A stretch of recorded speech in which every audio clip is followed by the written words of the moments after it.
আসসালামু আলাইকুম রহমতুল্লাহি অবরকাতুহু। সম্মানিত দর্শক, অতি সম্প্রতি ভারতের প্রধানমন্ত্রী জনাব নরেন্দ্র মোদী তিনি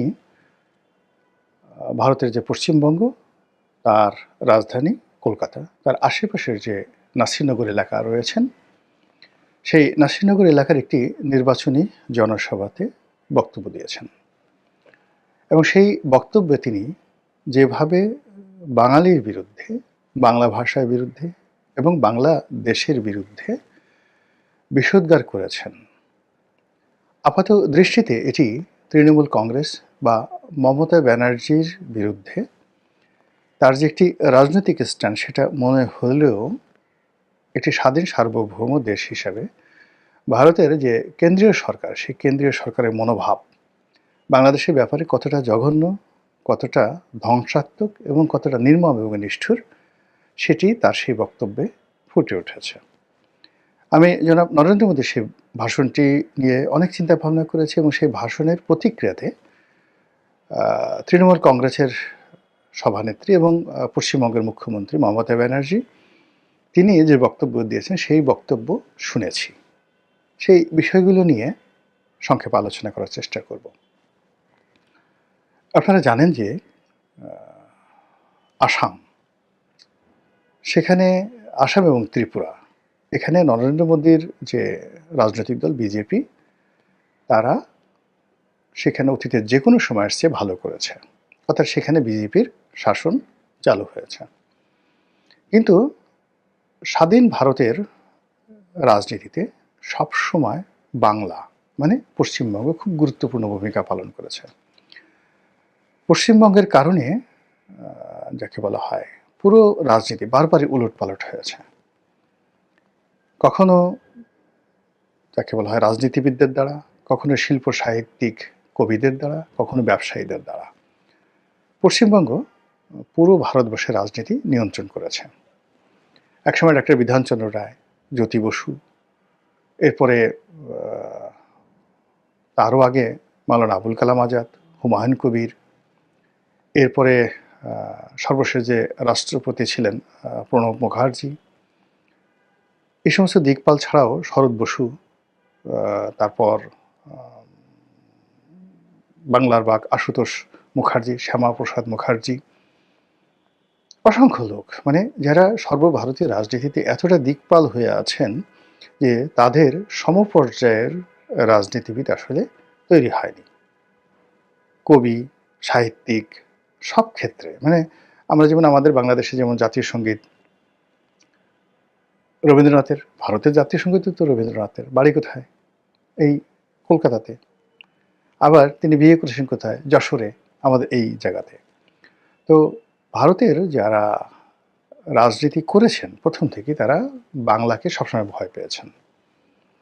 অর্থাৎ বাংলা যখন একত্র থেকে গেছে তার সঙ্গে সঙ্গে বিহার এবং উড়িষ্যা অটোমেটিক চলে এসেছে। আসাম এবং ত্রিপুরা সেখানে বাংলার করদ রাজ্যে পরিণত হয়েছে। তো এখন একটু ম্যাপের দিকে তাকান তো, যে বাংলাদেশের ভূখণ্ড, তার সঙ্গে পশ্চিমবঙ্গ, বিহার, তারপরে আসাম, উড়িষ্যা, এই যে অঞ্চলটি হাজার হাজার বছর ধরে একত্রে ছিল এবং এই অঞ্চলটি দিল্লির মানে এখানে যত বেশি ঐক্যবদ্ধ হয়েছে দিল্লির সিংহাসন তারা নিয়ন্ত্রণ করেছে। সেটা পালদের আমল বলেন, সেনদের আমল বলেন, শশাঙ্কের জমানা বলেন, হর্ষবর্ধনের জমানা বলেন, সব সময়টাতে এমনকি বাংলা, বিহার, উড়িষ্যা সেই মুর্শিদ কুলি খান থেকে নবাব সিরাজউদ্দৌলা পর্যন্ত এই পুরো সময়টি বাংলা থেকে দিল্লি নিয়ন্ত্রিত হয়েছে।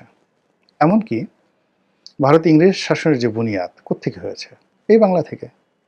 তারাই বাংলা, বিহার, উড়িষ্যা নবাবকে পরাজিত করে এই প্রথম কলকাতাতে তাদের রাজধানী স্থাপন করেছে এবং একেবারে শেষ 1905 সন বা 11 সনের দিকে সেই তারা বঙ্গভঙ্গ করতে বাধ্য হয়েছে। এর কারণ হলো তারা দেখলো যে এই বাংলাই তাদের যাকে বলা হয় মানে পতনের মূল কারণ।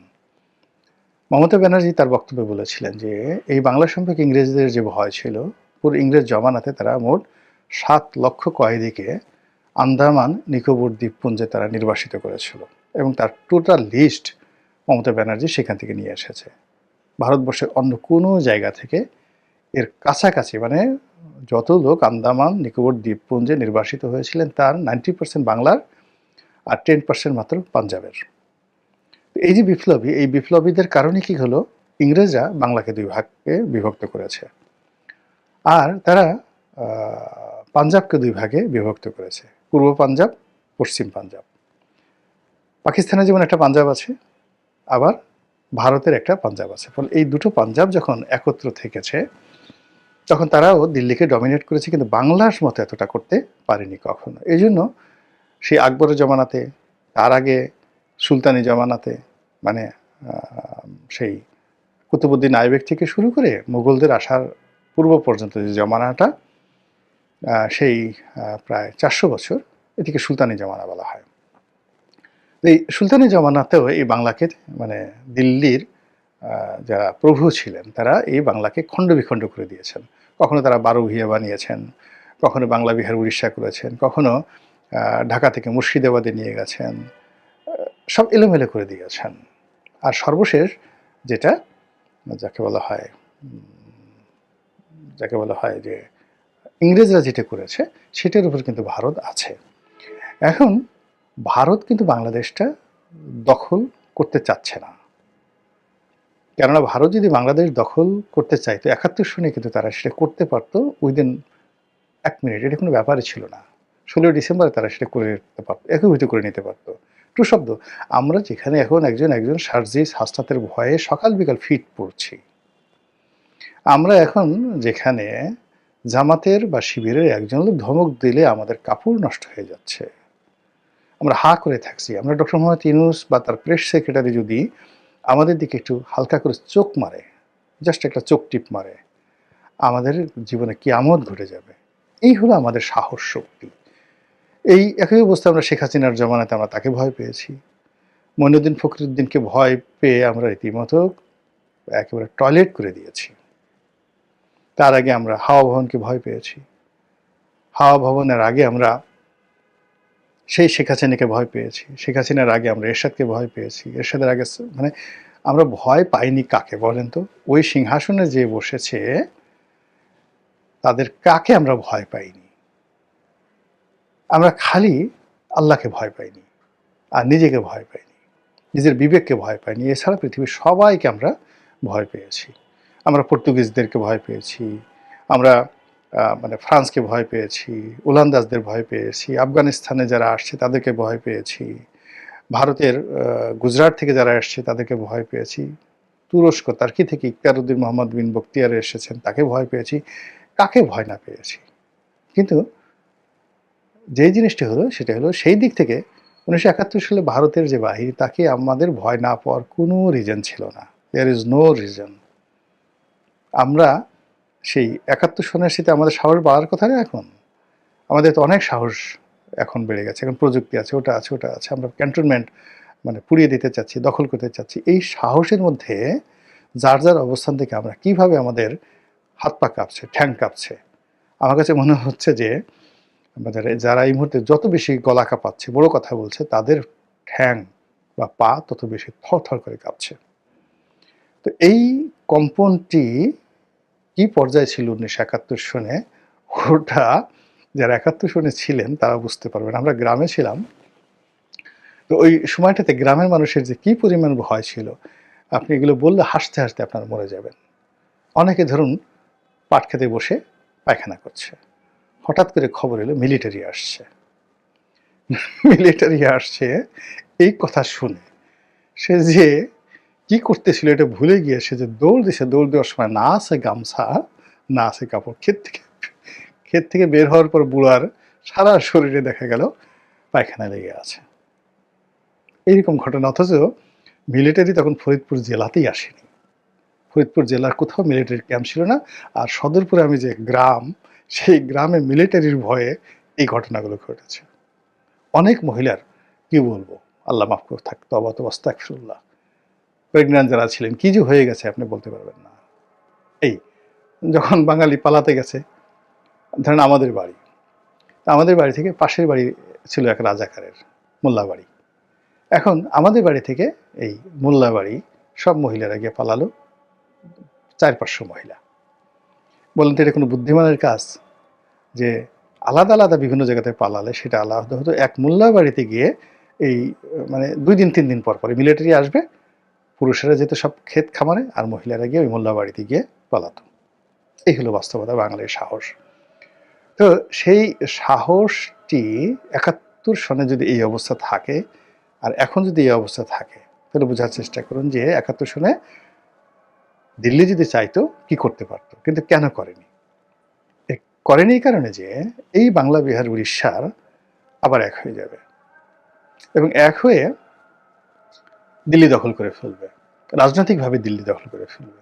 এখন যেভাবে ধরুন একছত্রভাবে শিবাজি, ওই যে দিল্লিতে মানে বলে না যে শিবাজি রাও, সেই শিবাজি, তো সেই শিবাজির যারা বংশধর মতাদর্শের সৈনিক, এরাই কিন্তু সেই সর্দার বল্লভভাই প্যাটেল, ভারতের মুক্তিযুদ্ধের সময় বল্লভভাই প্যাটেলের শিষ্যই কিন্তু নরেন্দ্র মোদী।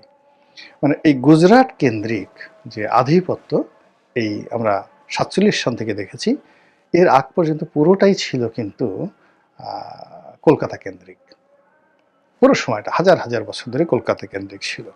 আর এর বাইরে দিল্লিতে যারা দেখতেন তারা ওই বিদেশ থেকে আসতেন, আর তারা মানে আশেপাশে যে মধ্যপ্রদেশ আছে, উত্তরপ্রদেশ, মধ্যপ্রদেশ এবং এই যে রাজস্থান, সেই রাজস্থানের যারা রাজপুরুষ রাজনীতিবিদ তাদেরকে নিজেদের কবজায় রাখতেন। এর বাইরে কোনো রাজনীতি ছিল না, সেখানে কোনো রাজনীতি ছিল না। বাংলা সবসময় স্বাধীন, এখান থেকে টাকা যেত, এখানে তাদের বারবার যুদ্ধ করতে হতো। তো 71 সনে তাদের যে ভয় ছিল যে বাংলা যে কোনো সময় ঐক্যবদ্ধ হয়ে দিল্লি দখল করতে পারে, এবং সেই ভয়টি এই জমানাতে এসে মারাত্মক আকার ধারণ করেছে। এর কারণ হলো পশ্চিমবঙ্গে মমতা ব্যানার্জি যে শক্তি, তার যে জনপ্রিয়তা, তার যে সাহস, গত 100 বছরে পশ্চিমবঙ্গে কোনো রাজনীতিবিদ এতটা বাঙালিকে সিমেন্টেড করতে পারেনি। 2 নম্বর হলো যে এই বাংলাদেশের এই ভূখণ্ডটি এখন এই মুহূর্তে ধনের সম্পদ পরিপূর্ণ হয়ে এমন একটা ভার্নারেবল অবস্থায় চলে গেছে, এটাও অতীতে গত 100 বছরে আপনি কখনো দেখবেন না। অর্থাৎ এটাকে হুমায়ুন যেটা বলেছিলেন দোজখপুর জান্নাত, মানে এখানে এখন আজকের দিনে হাজারো সমস্যা আছে, কিন্তু তারপরেও এখানে যে সম্ভাবনাগুলো আছে মাটির নিচে, আকাশে এবং মাটির উপরে, পশু পাখি, কীট পতঙ্গ এবং মানুষ, এদের মধ্যে সম্মিলিত যে প্রাকৃতিক রিসোর্স রয়েছে, আমেরিকার জিহ্বা বের হয়ে আছে এই রিসোর্সগুলো, সম্পদগুলো নেওয়ার জন্য। ভারতের জিহ্বা বের হয়ে আছে, তারপর ব্রিটেন, ফ্রান্স থেকে শুরু করে এমনকি সৌদি আরব, এমনকি তুরস্ক, তারা সবাই এই বাংলার উপরে কর্তৃত্ব দেখাতে চাচ্ছে। তো সেই অবস্থাতে যদি এই যে আমাদের বাংলাদেশে যারা এখন 7 সিস্টার্স দখল করতে হুমকি দিচ্ছেন, এটা আপনার কাছে যত হাস্যকর মনে হতে পারে, নরেন্দ্র মোদীর কাছে এটা হাস্যকর নয়। তিনি এটা খুব সিরিয়াসলি নিয়েছেন।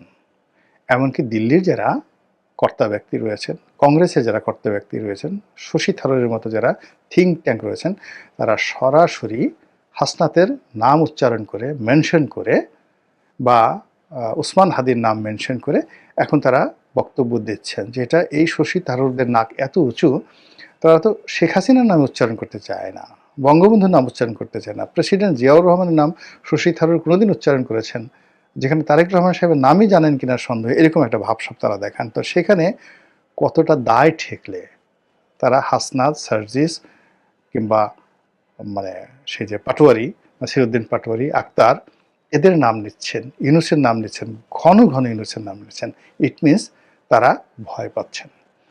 এবং সেই ভয়টাকে জয় করার জন্য বিজেপি এখন আসামের মতো, বিহার না ঠিক আসামের মতো, ত্রিপুরার মতো তারা সেখানে মমতা ব্যানার্জিকে পরাজিত করে বিজেপির শাসন প্রতিষ্ঠা করতে চাচ্ছেন এবং লোভ দেখাচ্ছেন যে আমাদেরকে বিজয়ী করো, দিল্লিতে আমরা যেভাবে কেন্দ্রীয় শাসন চালাচ্ছি তোমাদের এখানে যদি চালাতে পারি তাহলে তোমাদের উন্নয়ন ত্রিপুরার মতো হবে, আসামের মতো হবে। দেখো গত অল্প দিনের মধ্যে সেখানে কিভাবে পাল্টে দিয়েছে, এবং এখন পুরো পশ্চিমবঙ্গ রিফিউজি ক্যাম্পে পরিণত হয়েছে। বাংলাদেশ থেকে লোকজন আসছে এবং রিফিউজিরা সব কিছু নিয়ন্ত্রণ করছে, এবং আগামী দিনে এই রিফিউজিরাই পশ্চিমবঙ্গ দখল করে ফেলবে। এই হলো তার বক্তব্য।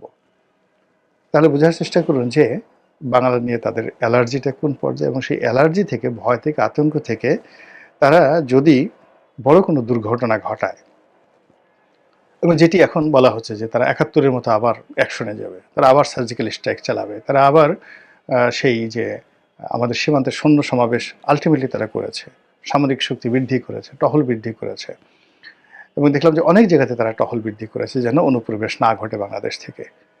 তো এই জিনিসগুলো, লক্ষণগুলো কি আপনার কাছে স্বাভাবিক মনে হচ্ছে? স্বাভাবিকভাবে মনে হচ্ছে না। এমনকি মমতা ব্যানার্জি তিনি যে প্রতিক্রিয়া দেখাচ্ছেন, এটাও আমার কাছে স্বাভাবিক মনে হচ্ছে না। ভারত এই মুহূর্তে খুব উত্তেজনা দেখাচ্ছে প্রকাশ্যে।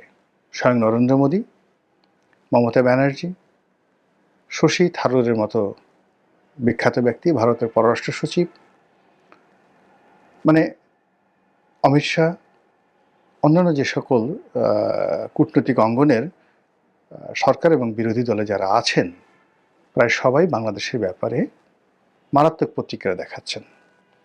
ভারতের যে সকল সাংবাদিক বাংলাদেশ নিয়ে কন্টেন্ট তৈরি করেন, বিভিন্ন পত্রপত্রিকা লেখেন, সাক্ষাৎকার দেন, এমনকি বিবিসিতে কথাবার্তা বলেন, তারা সবাই বলার চেষ্টা করছেন যে ভারতের ধৈর্যের বাঁধ ভেঙে গেছে, এবং তারাও এই 48 আওয়ার্স শব্দটি উচ্চারণ করছে।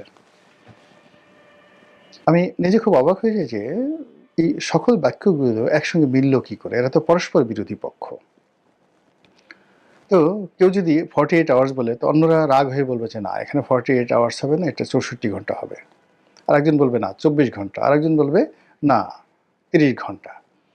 কিন্তু এখানে এই মুহূর্তে বাংলাদেশ নিয়ে যারা উদ্বিগ্ন, বাংলাদেশের রাষ্ট্র ক্ষমতায় আসা, থাকা, যাওয়া ইত্যাদি নিয়ে যারা রীতিমতো ইঁদুর দৌড়ের উপরে আছেন, এই মুহূর্তে যারা রাজনৈতিক সুবিধা নিতে চাচ্ছেন বা সুবিধা হারাতে চাচ্ছেন, সকল পক্ষের মধ্যে একই সঙ্গে এই 48 আওয়ার্স যে শব্দটি, এটি কেন বের হয়ে গেল বা বের হয়ে যাচ্ছে, এটা নিয়ে আলোচনা করার চেষ্টা করব। প্রথম, আপনারা যারা নিশ্চিন্ত হতে চান যে কিছুই ঘটবে না, তারা হতে পারেন এই কারণে যে কখনো তারিখ ঘোষণা করে, ডেডলাইন দিয়ে কখনো মারামারি হয়নি, কখনো এরকম একেবারে সময়ক্ষণ, মাহেন্দ্রক্ষণ বর্ণনা করে পৃথিবীর কোনো দুর্ঘটনা অথবা সুঘটনা ঘটানো যায়নি। নর্মালি এই ধরনের পরিবেশ পরিস্থিতি তৈরি হয় সেই যাকে বলা হয় একটা আতঙ্ক এবং ভয় সৃষ্টির জন্য। এটা অর্ধেক আপনি ধরেন পৃথিবীর, মানে যাকে বলা হয় যত এই ধরনের আতঙ্ক ছড়ানো হয় তার 50% ভয়েড, 50% যাকে বলা হয় বোগাস, এবং কেবলই মাত্র স্বার্থ সিদ্ধির জন্য এই কাজগুলো করা হয়। তো সেই অর্থে 48 আওয়ার্সের মধ্যে কিছুই হবে না, অর্থাৎ 24 তারিখ পর্যন্ত কিছুই হবে না। যা কিছু হওয়ার বা যেভাবে স্বাভাবিকভাবে যা কিছু চলছে ওভাবেই চলবে। যে আতঙ্কের কথাগুলো বলা হচ্ছে সেই আতঙ্কেরগুলো হয়তো ঘটবে না 50% ক্ষেত্রে। আর আরেকটি আতঙ্কের বিষয় রয়েছে, সেটি হলো যে যখন মানে সকল মানুষের মুখ দিয়ে, অন্তর দিয়ে, যাকে বলা হয় চোখ মুখ দিয়ে, পঞ্চ ইন্দ্রিয় দিয়ে একটি বিষয় অনুভূত হয় এবং মানুষের জবান দিয়ে একটি কথা বের হয়ে যায়, তখন সেটা প্রকৃতি ঘটিয়ে দেয়। উদাহরণ হিসেবে বলি, যেমন শেখ হাসিনা পালায় না, শেখ হাসিনা পালিয়ে যাবেন, বাংলাদেশে টিকতে পারবেন, এই কথাগুলো কিন্তু আগস্ট মাসের 5 তারিখের আগে, মানে যখন মেট্রো রেল পুরলো এবং শেখ হাসিনা যখন ওটা দেখতে গেলেন, ঠিক তার আগে তিনি খুব বড়াই করে বলেছিলেন যে শেখ হাসিনা পালায় না, সংবাদ সম্মেলনে পালাবে না। ওবায়দুল কাদের বলেছিলেন যে মরে গেলেও পালাবো না, মির্জা ফখরুলের বাড়িতে গিয়ে উঠবো, থাকতে দেবেন তো। মানে এই যে তার যে কথা, এগুলো কান্নার মতো ছিল এই কথাগুলো। এখন এই কথাগুলো তিনি বলতে চাননি, কিন্তু তার মুখ দিয়ে কিন্তু বের হয়ে গেছে। শেখ হাসিনা কোনোদিন পালাবেন না, পালায় না, এই কথাগুলো তিনি বলতে চাননি বা অতীতে কখনো বলেনি, কিন্তু ওই সময় তার মুখ দিয়ে এই কথাগুলো কিন্তু বের হয়ে গেছে। টেকনাফ থেকে তেঁতুলিয়া পর্যন্ত সমস্ত মানুষ গত কয়েক বছর যাবৎ শুধু বলছিল যে আওয়ামী লীগের জন্য এমন একটা পরিণতি আসবে যে তাকে পালাতে হবে। একই অবস্থা বঙ্গবন্ধুর ক্ষেত্রে। বঙ্গবন্ধুর 15ই আগস্টে যে নির্মম পরিণতি এলো, সেটা কিন্তু বঙ্গবন্ধুর যারা ঘনিষ্ঠজন তারা 1974 সনে টের পেয়েছিলেন। আমাকে একজন লোক বলছিলেন জনাব তাজউদ্দিন আহমেদ সম্পর্কে, ভদ্রলোকের নাম আমার মনে নাই, খুব সিনিয়র একজন পলিটিশিয়ান। তো তিনি সেই 1974 সনে দিল্লিতে যাচ্ছেন, তাজউদ্দিন সাহেব, এবং দিল্লি এয়ারপোর্টের তার সঙ্গে তার দেখা হলো। এবং তখন যে ভদ্রলোক আমাকে বলেছেন তিনি বঙ্গবন্ধুর খুব ঘনিষ্ঠজন ছিলেন, আর তাজউদ্দিন সাহেব তখন বঙ্গবন্ধুর বিষ বৃক্ষে পরিণত হয়েছিলেন, তাকে দেখতে পারতেন না। তো তখন তাজউদ্দিন সাহেব ওই ভদ্রলোকের হাত ধরে বললেন যে দেখো, তোমার নেতা নিজেও মরবেন, আমাদেরকেও বাঁচতে দেবেন না। দেখুন, তাজউদ্দিন সাহেব মরেছেন, বঙ্গবন্ধু মরেছেন, এবং এই কথা 1 বছর আগে দিল্লি এয়ারপোর্টে তারা কিন্তু পরস্পর আলোচনা করেছে। এবার আমি আমার নিজের একটা অভিজ্ঞতার কথা বলি। 2012 সনে পার্লামেন্টারি কমিটির বৈঠক হচ্ছে। শেখ হাসিনা খুব ঘনিষ্ঠ একজন মানুষ, যিনি এমপি ছিলেন, খুব মন্ত্রী ছিলেন, খুব বড় মন্ত্রী ছিলেন, এবং খুবই জ্ঞানী গুণী জাননেওয়ালা একজন লোক। এক নামে বলবেন, যেহেতু এখন তিনি জেলে আছেন, আমি এই কথাটা বলতে চাচ্ছি না, তার নামটা বলতে চাচ্ছি না, কিন্তু ঘটনা বলতে চাচ্ছি। তো 2012 সনে শেখ হাসিনা বক্তব্য দিচ্ছেন, কথাবার্তা বলছেন, এবং তার কথাবার্তার মধ্যে স্পষ্টতই ওই সময়টিতে জিদ প্রকাশ পাচ্ছিল, অহংবোধ প্রকাশ পাচ্ছিল, এবং তিনি কাউকে পাত্তা দিচ্ছিলেন না। যেমন তিনি বলছিলেন যে দেখো, আল্লাহ আমাকে ক্ষমতা এনেছে, তোমরা কেউ আমাকে ক্ষমতা আনোনি। এমপিদের বলছিলেন তোমাদের কোনো ক্ষমতা নেই, তোমরা সবাই কাটা খাওয়া বিলাই। জাস্ট এই কথাগুলো তিনি বলছিলেন। তারপর তোমাদের লজ্জা নাই, শরম নাই, এবং তোমাদেরকে যদি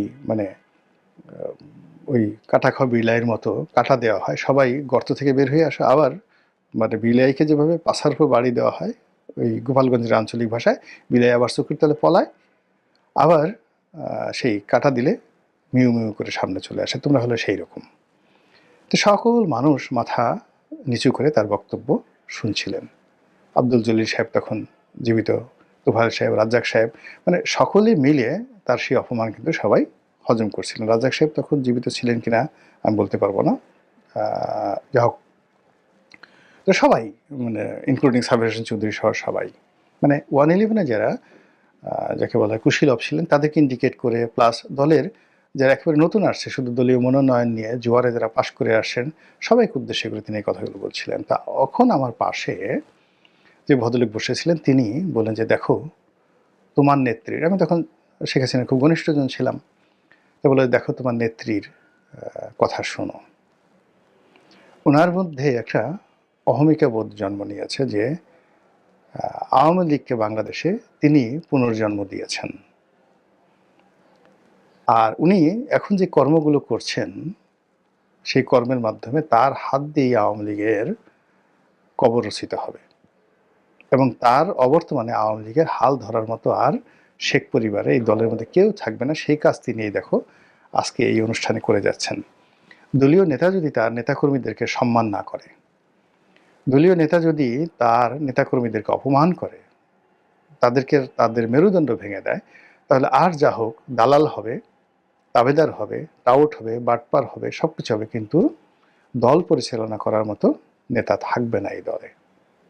2012 সনে সেই ভদ্রলোকের বক্তব্য। তারপরে তিনি দলের সঙ্গে ছিলেন, মন্ত্রী হয়েছেন, সব কিছু হয়েছেন, এখন আবার জেলে আছেন। তো এই হলো মানুষের মুখে দিয়ে যে কথাগুলো বের হয় সেই কথার বাস্তব রূপ, আড়ালে আবডালে যে কথা হয় সেই কথার বাস্তব রূপ। তো এভাবে আপনি বেগম জিয়ার কথা চিন্তা করেন, তারেক রহমান সাহেবের কথা চিন্তা করেন, তাদের জীবনের যে খারাপ পরিণতিগুলো এসেছিল সেই খারাপ পরিণতিগুলো কিন্তু মানুষের মুখে মুখে ঘুরে ফিরে বেড়াত, এবং তাদের এখন যে সকল দুর্নাম বদনাম আছে রাজনৈতিক অঙ্গনে যাদেরই আছে, এই কথাগুলো কিন্তু সেই আগেই তাদের মুখ দিয়ে বের হয়ে গিয়েছিল। আপনি দেখুন এই সময়টিতে ডক্টর মোহাম্মদ ইউনূস যা করছেন, জামাত যা করছেন, অন্যান্য মানে যে সমস্ত লোকজন করছেন, তা কিন্তু আমাদের দেশের আমজনতা অনেক আগেই সেই বলে দিয়েছেন যে এটা হতে পারে। জামাত ক্ষমতা আসলে এই কাজ করবে, ক্ষমতা পেলে এই কাজ করবে। বিএনপি যদি আগামীতে দেশ পরিচালনার দায়িত্ব পায় তারা এই ভুল করবে, ইত্যাদি ইত্যাদি ইত্যাদি সবকিছু। এবং দেখেন সেই ঘটনাগুলি কিন্তু ঘটে যাচ্ছে। সেক্ষেত্রে ৪৮ ঘন্টার যে টাইম ফ্রেম, এই টাইম ফ্রেম নিয়ে যখন ১৮ কোটি মানুষের যে বিরাট অংশ, সচেতন অংশ, তারা একই চিন্তা করবে, একই আতঙ্ক অনুভব করবে এবং একই বিশ্বাস দ্বারা লালিত হবে এবং তারা মনে করবে এরকম একটা কিছু ঘটা আসলে উচিত। মানে ঘটতে পারে, কিন্তু সেটা যে উচিত, ইট শুড বি, এটা দরকার, এটা প্রয়োজন, ৪৮ ঘন্টা কিছু একটা ঘটার দরকার। এই জিনিসগুলো যখন মানুষের মধ্যে আসবে, অর্থাৎ তারা বর্তমান অবস্থা নিয়ে সন্তুষ্ট নয়, দুর্বিষহ সময় পার করছে, তাদের চোখের সামনে যা কিছু দেখছে, অল্টারনেটিভ যা কিছু দেখছে, সেই অল্টারনেটিভ বিষয়গুলো তাদের ভালো লাগছে না। নেতা পছন্দ হচ্ছে না, নেত্রী পছন্দ হচ্ছে না, কর্মকাণ্ড পছন্দ হচ্ছে না, কথাবার্তা পছন্দ হচ্ছে না, প্রতিদিন যে সকল দৃশ্য পছন্দ হচ্ছে না, তারা এর বাইরে অলৌকিক কিছু একটা চিন্তা করছে, সেই চুলকার কবেকার অন্ধকার বিদিশা নিশা, সেই বনলতা সেনের মতো। যে বনলতা সেনের যিনি কবি, তিনি সারা পৃথিবী ঘুরছেন, সেই বন থেকে বনান্তরে, পাহাড় থেকে সমুদ্রে, সমুদ্র থেকে সেই দারুচিনির দ্বীপে, কিন্তু কোথাও তিনি স্বস্তি পাচ্ছেন না, কোথাও তিনি নিরাপত্তা পাচ্ছেন না। ঠিক সেই সময়টাতে নিজের মনের মধ্যে তার হঠাৎ করে উদয় হলো নাটোরের বনলতা সেনের কথা। আর সেই বনলতা সেনের তিনি একটা চরিত্র অঙ্কন করলেন, চুল তার কবেকার অন্ধকার বিদিশার নিশা। তো এই হলো মানুষের কল্পনার শক্তি। তো এখন আপনি যদি আপনার আশেপাশের যে কোনো ঘটনা দ্বারা স্বস্তি না পান, কাউকে আপনার ভালো না লাগে, এবং অল্টারনেটিভ যে জিনিসগুলো, plan A B C D যা কিছুই আসুক না কেন, কোনোটার মধ্যে আপনি স্বস্তি শান্তি খুঁজে পাচ্ছেন না, তখনই আপনি অলৌকিক কিছু চিন্তা করেন, নেতিবাচক অথবা ইতিবাচক। অনেক সময় মানুষ বলে যে আমার মরে যাওয়া ভালো, এর সাথে আল্লাহ তুমি আমাকে নিয়ে নাও, আল্লাহর গজব নাজিল হয়ে যায়, বেঁচে থেকে লাভটা কি। এইরকম যখন মানুষের জীবনে মানে আকাঙ্ক্ষা জাগ্রত হয়, জাতিগতভাবে সমাজ পরিবার এই ধরনের অভিশাপগুলোকে যখন তারা আহ্বান করে, তখন ঠিকই এই পৃথিবীতে সেই অভিশাপ কিন্তু ঘটে যায়। বহু নজির আছে। মহান আল্লাহ আমাদের সবাইকে হিদায়াত দান করুন এবং আমাদের জন্য যেটি কল্যাণকর সেটি আল্লাহ রাব্বুল আলামিন আমাদের জন্য বরাদ্দ করুন, এই প্রার্থনা করছি। আসসালামু আলাইকুম রহমতুল্লাহি ওয়া বারাকাতুহু।